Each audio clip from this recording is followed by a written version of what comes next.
खुशामदीद इस्तकबाल करते नाजरीन आपका कश्मीर उज़्मा के आज दिन भर के इस उर्दू खबरनामे में मैं हूं आपके साथ शब्बीर वानी।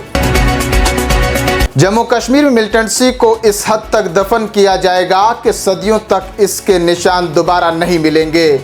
वज़ीर दाखिला अमित शाह ने आज के चुनाव में मुख्तलिफ इंतखाबी रैलियों से खिताब के दौरान कहा कि दफ़ा 370 मुल्क की तारीख का एक पुराना बाब बन गया है जिसकी बहाली अब मुमकिन नहीं।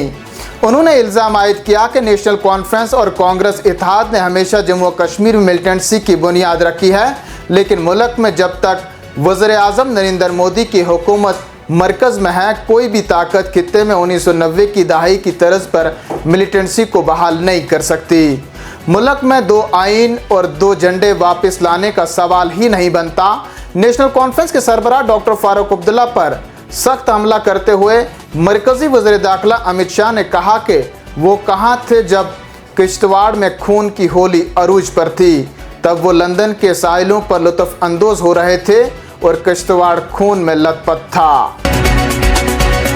फारूक अब्दुल्ला का बीजेपी पर पलटवार। नेशनल कॉन्फ्रेंस के सदर डॉक्टर फारूक अब्दुल्ला कहते हैं, भारतीय जनता पार्टी कश्मीर में वोटों और मैंडेट की तकसीम के लिए हर तरह का हरबा आजमा रही है और इसके लिए नई जमातें, आज़ाद उम्मीदवार, कुछ लोगों को जेल से रिहा करके और कुछ को जेल से भी इंतखाबी मैदान में उतार रही है। लेकिन आवाम की जिम्मेदारी बनती है कि वो वक्त रहते इन तमाम साजिशों को खाक में मिला दें। डॉक्टर फारूक अब्दुल्ला ने कहा कि नेशनल कॉन्फ्रेंस दफ़ा 370 की बहाली के लिए हर सूरत में जद्दोजहद करती रहेगी और खुसूसी हैसियत की बहाली के लिए फिर से सुप्रीम कोर्ट का दरवाज़ा खटखटाएगी। हम सिर्फ एक ही फैसले पर हथियार छोड़ने वालों में से नहीं हैं, हम भी अपनी लड़ाई जारी रखेंगे और एक दिन आएगा जब जम्मू कश्मीर को इंसाफ मिलकर रहेगा। पहले मरहले के असेंबली इंतखाबात और वज़ीर आज़म नरेंद्र मोदी के दौरे श्रीनगर के पेश नज़र सिक्योरिटी के सख्त इंतजाम किए गए हैं। Inspector general of police Kashmir zone VK. वर्दी ने कहा कि पोलिंग मराकज़ के लिए कड़े सिक्योरिटी इंतजाम किए गए हैं। फोर्सेस इंतहाई चौकस और मुतहरिक हैं और किसी भी सूरत हाल का मुकाबला करने के लिए पूरी तरह से तैयार है। पीडीपी सदर और साबिक वज़ीर आला महबूबा मुफ्ती का कहना है कि नेशनल कॉन्फ्रेंस को उनकी तरफ से की जाने वाली इकट्ठे चलने की कोशिश अच्छी नहीं लगी। हम लोगों को इकट्ठा चलना चाहिए ताकि वोट तकसीम करने वाले दिल्ली की तरफ से मैदान में उतारे गए आज़ाद उम्मीदवारों का तोड़ किया जा सके। उन्होंने कहा कि नेशनल कॉन्फ्रेंस को इक़्तिदार की हवस इतनी ज़्यादा है कि उन्होंने सोचा कि अगर कुछ सीटें किसी और को देंगे तो इक़्तिदार हाथ से निकल जाएगा। वहीं नेशनल कॉन्फ्रेंस के नायब सदर और साबिक वज़ीर आला उमर अब्दुल्ला ने कहा कि इंजीनियर रशीद की तारें कहीं और जुड़ी हुई हैं, उसको कहीं और से सिग्नल मिल रहा है जिस पर वो काम कर रहे हैं। उमर अब्दुल्ला ने उम्मीद जाहिर की है कि जम्मू कश्मीर के असेंबली इंतखाबात में नेशनल कॉन्फ्रेंस के उम्मीदवार लोगों की सबसे ज़्यादा हिमायत हासिल करके कामयाबी दर्ज करेंगे। बीजेपी के कौमी जनरल सेक्रेटरी तरुण चुग ने आज कहा कि नेशनल कॉन्फ्रेंस के सदर डॉक्टर फारूक अब्दुल्ला जम्मू कश्मीर में अमन और तरक्की से मायूस है। नेशनल कॉन्फ्रेंस पर तनकीद करते हुए उन पर बदनवानी का इल्ज़ाम लगाया और कहा कि वो अपने दौरे हुकूमत में अपने वादों को पूरा करने में नाकाम रहे।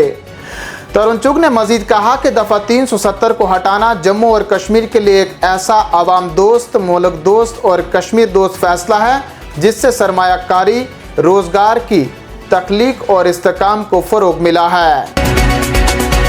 जम्मू और कश्मीर अपनी पार्टी के सरबराह सईद अल्ताफ़ बुखारी ने बीरवा असेंबली हल्के से सरजान बरकाती को हिमायत देने का आज ऐलान किया। सरजान बरकाती जो जेल में बंद हैं, उन्होंने गांदरबल और बीरवा असेंबली हल्कों पर कागजात नामजदगी जमा किए हैं और उनकी बेटी सुगरा बरकाती उनके लिए इंतखाबी मुहिम चला रही हैं। सईद अल्ताफ़ बुखारी ने कहा, हमने बीरवा असेंबली हल्के पर कोई उम्मीदवार खड़ा नहीं किया है, जबकि मैं वहां की अपनी इकाइयों, हमदर्दों और कारकुनों से अपील करता हूं कि वो सब सरजान बरकाती की हिमायत करें। बीजेपी के सीनियर रहनुमा राम माधव ने आज कहा कि भारतीय जनता पार्टी हम ख्याल सियासी लीडरों के साथ मिलकर जम्मू कश्मीर में हुकूमत तश्कील देने में कामयाब हो जाएंगे। उन्होंने कहा कि कश्मीरियों को खानदानी राज से निजात दिलाने का भारतीय जनता पार्टी ने तहिया कर रखा है। उनका मजीद कहना था कि नेशनल कॉन्फ्रेंस, कांग्रेस और पीडीपी की गलत पॉलिसियों की वजह से ही जम्मू कश्मीर के लोगों को मुश्किलात का सामना करना पड़ा। नेशनल कॉन्फ्रेंस के मंशूर को मुल्क मुखालिफ करार देते हुए राम माधव ने कहा कि दफा 370 की वापसी का ख्वाब देखने वाले ख्यालों की दुनिया में रह रहे हैं। बीएसएफ का एक अहलकार आज आईटीआई गुरेज में इंतखाबी ड्यूटी के दौरान बेहोश होने के बाद फौत हो गया। ज़राए के मुताबिक बेहोश होने के बाद महलूक अहलकार को फौरी तौर पर नज़दीकी अस्पताल मुंतकिल किया गया, ताहम वहां पर मौजूद डॉक्टरों ने उसे मुर्दा करार दिया। महलूक अहलकार की शनाख्त बाबर राम बाबू ठाकुर वल्द ब्रिजनाथ ठाकुर साकिन मगरबी बंगाल के तौर पर हुई है। और आखिर में चलते चलते नाजरीन को बताते चलें, रियासी जिला के चसाना के नज़दीक अवतार सिंह मोड़ पर एक बड़ा मिट्टी का तोदा गिराने से एक ड्राइवर की आज मौत वाक़ा हो गई।